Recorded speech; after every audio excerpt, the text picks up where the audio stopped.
ఈరోజు మనం social media నుంచి వచ్చే సైడ్ ఎఫెక్ట్స్ చూద్దాం. యూత్ కానీ లేకపోతే మ్యారీడ్ కపుల్స్కి కానీ చిన్నపిల్లలకు కానీ ఈరోజు మనము పిల్లల్ని స్కూల్కి చదవడానికి పంపిస్తున్నాం అండ్ ఫోన్స్ అన్నీ ఇస్తున్నాం.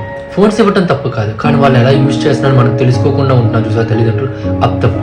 యంగ్స్టర్స్కి ఫోన్ యూజ్ చేయడం తప్పు కాదు, but what they are trying to do. ఈరోజు మనం రీల్స్ ఎన్నో చేస్తున్నాం, రీల్స్ చూస్తున్నాం, రీల్స్ చేస్తున్నాము, ఎంతో మనం ఫేమస్ అవ్వాలని చేస్తున్నాం. అది మనం మంచిగా చేస్తున్నామా చెడుగా చేస్తున్నామా? సోషల్ మీడియా మనల్ని గుడ్ పాత్రలోకి తీసుకెళ్తుందా బ్యాడ్కి తీసుకెళ్తుందా? చూస్తుంటే ChatGPT కానీ గ్రాక్ AI కానీ ఇవన్నీ మనకి ఎందుకంటే హ్యూమన్ ఎఫర్ట్ని తగ్గించేసి ఇంకా ఈజీగా వర్క్ ఫాస్టర్గా మూవ్ అవడానికి చేస్తున్నాం.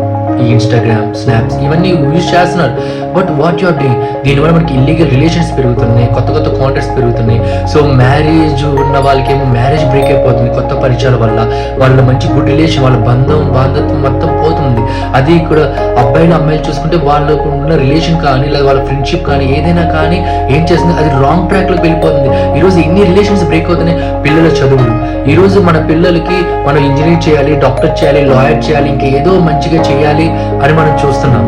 కానీ వాళ్ళు ఈ రీల్స్ చేయడం వల్ల చూడటం వల్ల వాళ్ళు ఎలా ఫేమస్ అవుతున్నారు? డాక్టర్గా ఫేమస్ అవుతారు. నువ్వు చేసే రీల్స్ నీ ప్రొఫెషన్కి తగ్గట్టు ఉన్నాయా? నువ్వు చేసే రీల్స్ నీ ఫ్యూచర్ అంబిషన్కి తగ్గట్టు ఉన్నాయా?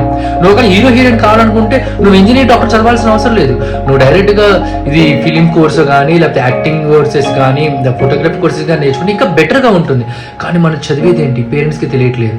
అంటే ఈరోజు మనం చేసే ప్రతి రీల్ ప్రతి విషయం వల్ల మన కుటుంబం నవ్వుల పాలు కాకూడదు. ఈరోజు అందరూ చప్పట్లు కొడుతున్నారు చూసి, కానీ తప్పుడు మాటలు మాట్లాడుతున్నాం. మనం బూతులు రీల్స్లో బూతులు నేర్చుకున్నాము, మళ్ళీ ఆ వేసే డ్రెస్సింగ్ కానీ ఇవన్నీ చేయడానికి మనం లక్షల పోస్ట్ చదవాల్సిన అవసరం లేదు.